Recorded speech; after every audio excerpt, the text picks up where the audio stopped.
My name is Quinn Mercer and I'm 26 years old. The night my parents erased me from their lives, it wasn't with shouting or broken glass, it was quieter than that, colder. My mother folded my childhood photos into a box like they were expired memories, and my father stood by the door, avoiding my eyes, as if I had already disappeared. "We didn't raise you to struggle like this," he said, voice flat, almost rehearsed. I remember the way the air felt heavy, suffocating, as if even the walls were ashamed of me, all because I chose to be a nurse. Not a doctor, not a lawyer, just a poor nurse. And in their world, that meant failure. I grew up in a house where success had a very specific shape. My father was a corporate executive, always dressed in tailored suits, speaking in numbers and profits. My mother hosted elegant dinners where people talked about investments, status, and power. And then there was me, the quiet one,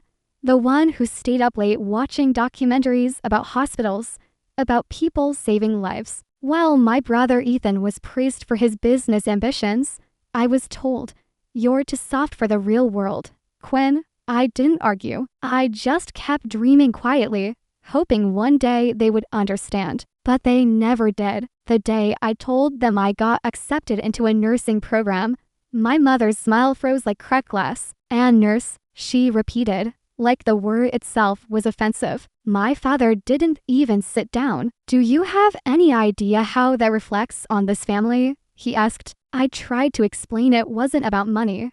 It was about purpose, about helping people when they needed it most. But they didn't hear me, or maybe they refused to. That night, I ate dinner alone while laughter echoed from the other room, like I was already being phased out. Things only got worse after graduation. I worked long shifts, sometimes 16 hours straight, coming home with aching feet and stories I couldn't share. I saw life at its most fragile, patients holding onto hope by a thread, families breaking apart in waiting rooms. And yet, in the middle of all that pain, I found meaning. I found strength. But when I tried to tell my parents, they dismissed it like it was nothing. "You clean up after doctors," my mother once said over the phone. "That's not something to be proud of." I didn't respond because deep down, it hurt more than I could admit. The breaking point came during my brother's engagement party. The house was glowing with lights, filled with guests dressed in luxury, laughter spilling into every corner. I stood there in my simple dress, feeling like I didn't belong in the place I grew up in. Someone asked what I did for a living, and before I could answer, my mother cut in. "She's still figuring things out," she said with a polite smile. Still figuring things out. Like all those nights, all those sacrifices meant nothing. I felt my chest tighten, my hands trembling, but I forced a smile until my father added, "We just expected more from her." That was the moment something inside me broke. Not loudly, not dramatically, just quietly, like a thread snapping deep within my chest. I put down my glass, looked at them, really looked, and realized they would never see me for who I was, only for who I wasn't. So I walked out. No scene, no goodbye, just the sound of the door closing behind me, echoing louder than anything they had ever said. 2 days later, my father called, not to apologize, not to ask if I was okay, but to make it official. "If you're choosing this life," he said, "then don't expect to be part of ours." His words were calm, almost businesslike, as if he was terminating a contract. I stood there in my small apartment, staring at the peeling paint on the wall, and felt something strange wash over me. Not just pain, not just anger, but clarity. If they didn't want me, then I would build a life so strong, so meaningful, that their absence wouldn't break me. I hung up the phone without saying a word, and for the first time in my life, I didn't cry. I just stood there, breathing, letting the silence settle, because deep down, I knew this wasn't the end of my story. It was just the beginning of something they would never expect.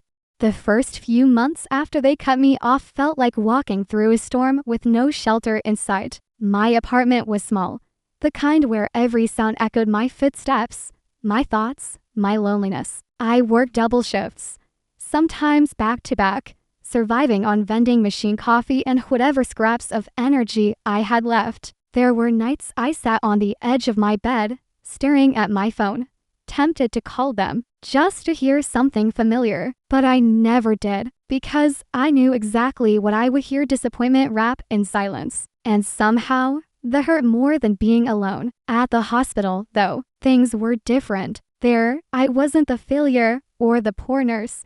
I was Quinn, the one patients trusted, the one who stayed when others rushed out. I remember an elderly man named Mr. Calloway who held my hand one night, his voice barely a whisper. "You don't just treat people," he said, his eyes glistening. "You see them." That sentence stayed with me long after he was gone. In a world where I felt invisible, strangers were the ones reminding me I mattered. And slowly, piece by piece, I started to believe it. But belief doesn't come easy when your own blood has turned their back on you. The pain had a way of creeping in at the worst moments, like when I saw families gathered around patients, holding hands, whispering reassurances. I would stand there, smiling professionally, while something inside me ached quietly. One night, after losing a patient I had been caring for 4 weeks, I broke down in the supply room. My hand shook, my breath uneven, tears falling before I could stop them. "Why does it still hurt so much?" I whispered to no one, and for a moment, I felt completely shattered. That was the night Dr. Alvarez found me. He didn't say much at first, just handed me a tissue and leaned against the wall like he understood silence better than words. "You carry everything too deeply,"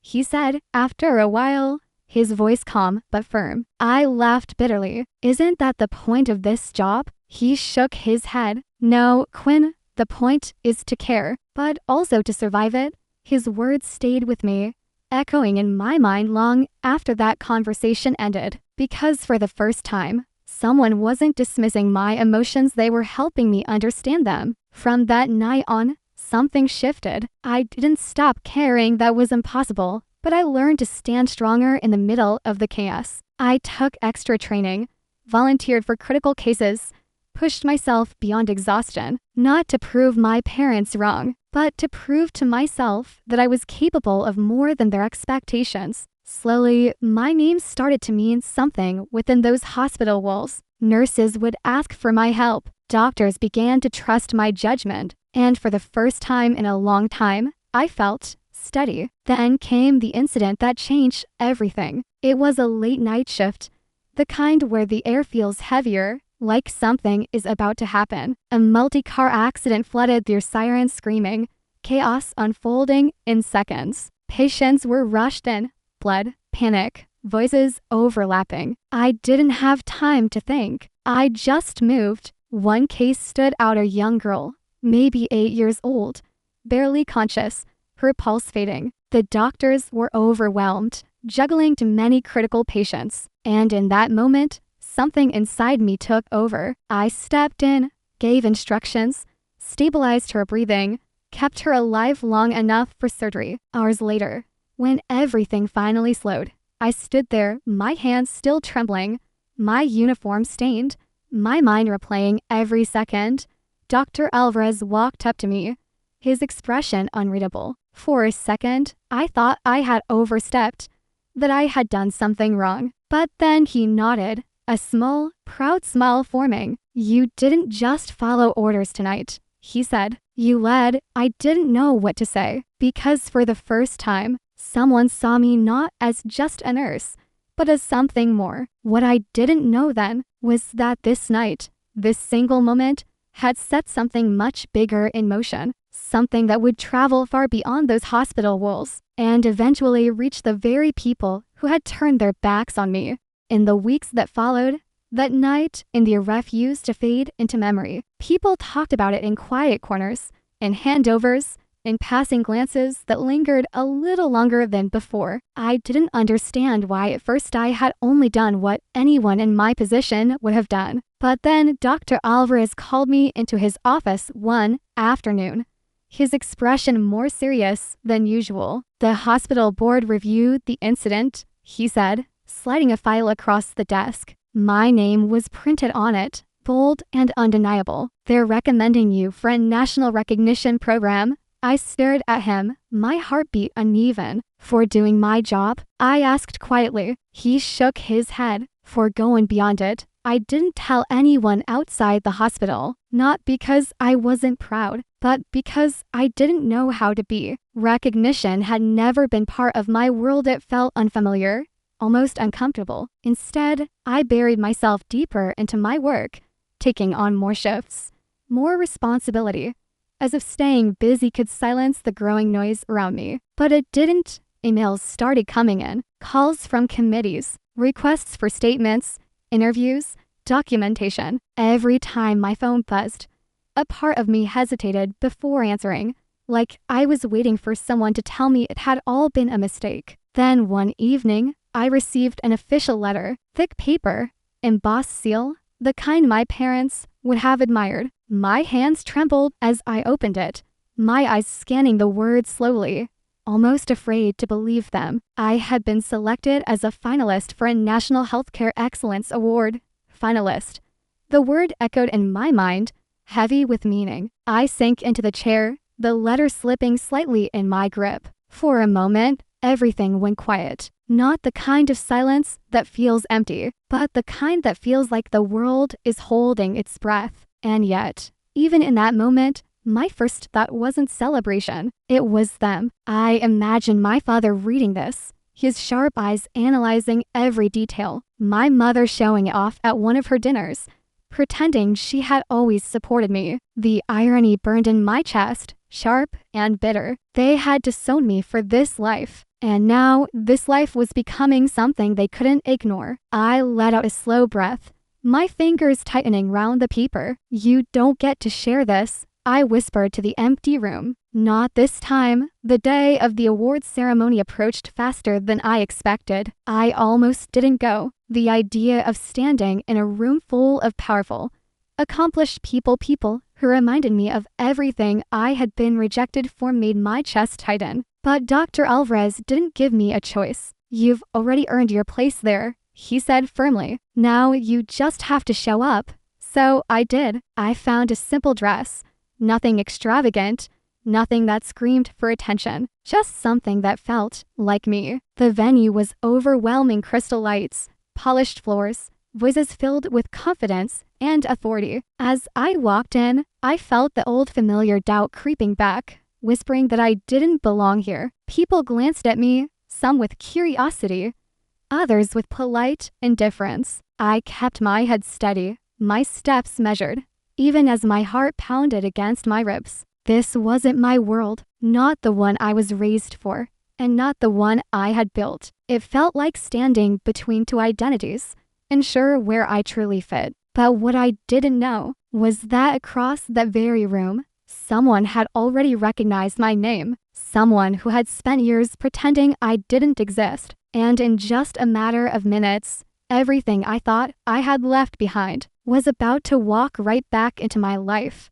I was standing near the edge of the hole, fingers wrapped tightly around a glass I hadn't even touched, when I heard it my name, not announced, whispered, familiar to familiar. I turned slowly, my breath catching halfway, and there they were, my parents, standing just a few feet away, dressed exactly as I remember, perfect, polished, untouchable. My mother's eyes widened first, scanning me from head to toe like she was trying to process a version of me she didn't recognize. My father's expression was harder to read, but I saw it, that flicker of realization, of shock. For a moment, none of us moved. The noise of the room faded into the background, like the world had narrowed down to just the three of us. Then my mother stepped forward, her voice softer than I had ever heard it. Quinn, she said, almost uncertain. The way she said my name, it wasn't warm, it wasn't loving, it was cautious, careful,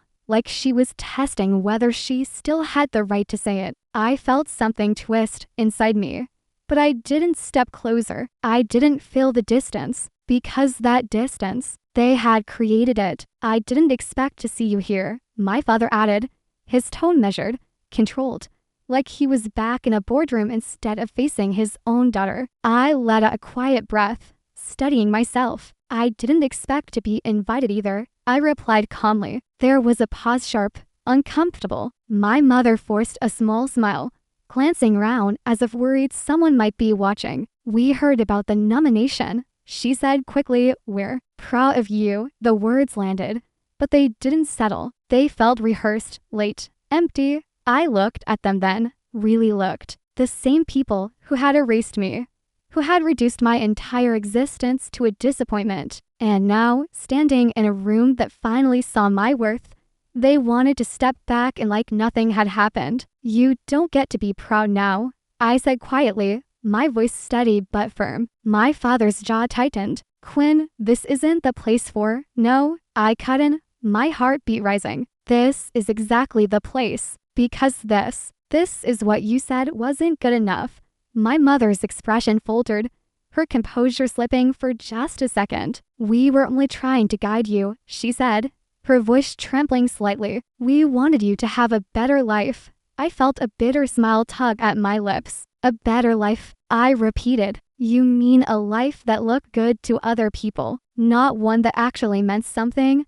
The silence between us stretched, heavy and suffocating. For the first time, they didn't have a response. No polished words, no control. Before anything else could be said, the lights in the hall dimmed slightly, and a voice echoed through the room, calling everyone to take their seats. The ceremony was about to begin. I held their gaze for one last second, letting everything I had carried for years sit in that moment. Then I turned away. No anger, no tears, just clarity. I walked toward my seat, my steps slow but certain, leaving them standing there exactly where they had left me once before. As I sat down, my heart pounded louder than the applause that filled the room. Names were announced, speeches were given, but I barely heard any of it, because something deeper was building inside me, not fear, not doubt, something stronger. And then, the category I had been dreading and waiting for finally came. The presenter stepped forward,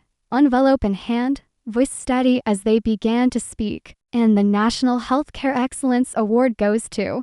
The presenter paused just long enough for the silence to tighten around my chest, every second stretching painfully as my heartbeat echoed in my ears. I felt my fingers cool against the edge of the chair, my breath shallow, my mind racing through every doubt I had ever carried. And then it came clear, undeniable, impossible to ignore. Quinn Mercer. For a moment, I didn't move. I couldn't. It felt like the world had tilted, like everything I had been told about myself had just shattered in a single breath.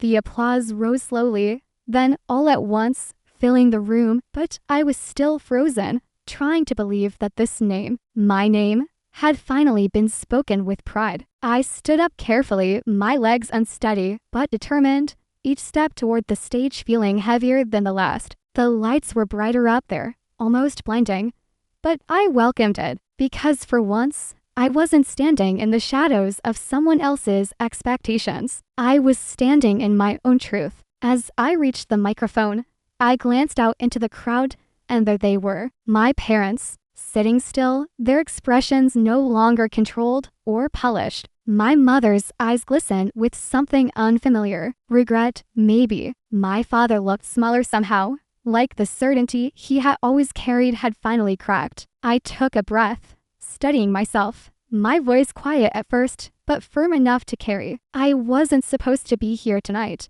I began, the words pulling from somewhere deep within me. At least, that's what I was told.